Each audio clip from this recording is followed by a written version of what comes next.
Bonjour tout le monde, bienvenue dans votre émission préférée Rhapsody Sud-Ouest. Nous allons commencer la lecture de la Rhapsody. Aujourd'hui, on est le mardi 18 janvier 2022 et nous avons comme thème les épîtres, une révélation de vous.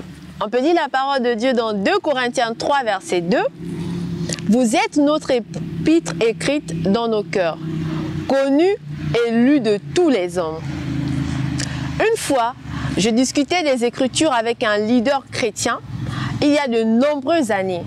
J'ai cité une partie des Écritures qu'il ne connaissait pas. Et, surpris, il m'a demandé « D'où tenez-vous cela ?» Quand je lui ai montré dans les Épîtres, il était stupéfait. Il ne le savait pas. Ne s'est-on jamais spécialisé dans les Épîtres? C'est pareil pour un bon nombre d'enfants de Dieu. Ils ne se sont jamais spécialisés dans les épîtres. En fait, certains d'entre eux voient les épîtres juste comme des lettres aux églises, mais ce sont plus que de simples lettres. C'est de la même manière que certaines personnes voient les évangiles de Matthieu, Marc, Luc et Jean comme des simples livres historiques du Nouveau Testament. Non, c'est la révélation de Jésus-Christ, l'homme. Lorsque vous étudiez les évangiles, vous parviendrez à la conclusion que Jésus est vivant. Ces paroles sont aussi vivantes aujourd'hui qu'elles lui étaient à l'époque lorsqu'il les a prononcées. Ce n'est pas de l'histoire. Matthieu, Marc, Luc et Jean sont la révélation du chef de l'Église. Les épîtres, d'autre part, sont la révélation du corps du Christ. Alléluia! Cela nous concerne. La nouvelle création, les chrétiens, ceux qui sont nés de nouveau. Lorsque vous étudiez les épîtres, vous découvrez. Par exemple, il n'y a pas un seul endroit dans les épîtres où le chrétien est invité à avoir la foi. Au contraire, on vous fait savoir que vous avez déjà la foi. Selon la mesure de foi que Dieu a départie à chacun dans Romains 12, verset 3. Ceci est une véritable image de qui vous êtes.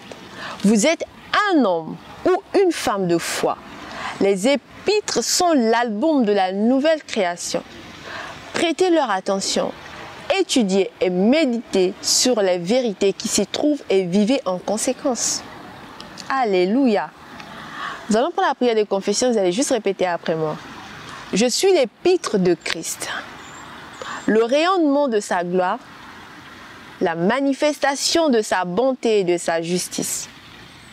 Ma vie est un message lu de tous les hommes, à travers lequel beaucoup parviennent à la gloire, à la beauté, à la perfection, à la liberté, à la joie et à la connaissance du Christ. Alléluia, gloire à Dieu. Commence à prier pour cette parole. Prie avec moi. Mandelebo suyamaka sendeleba shi brotoko santa likata sendeleba shi mamaka sonde kelebo. Nous sommes l'épître de Christ. Nous sommes la beauté de Christ. Nous sommes la joie de Christ. Nous sommes le rayonnement de Christ. Limandelebo suyamaka sente. À travers ces épîtres, Christ continue de vivre en chacun d'entre nous. Gloire à Dieu. Amen. Gloire à Dieu. Alléluia.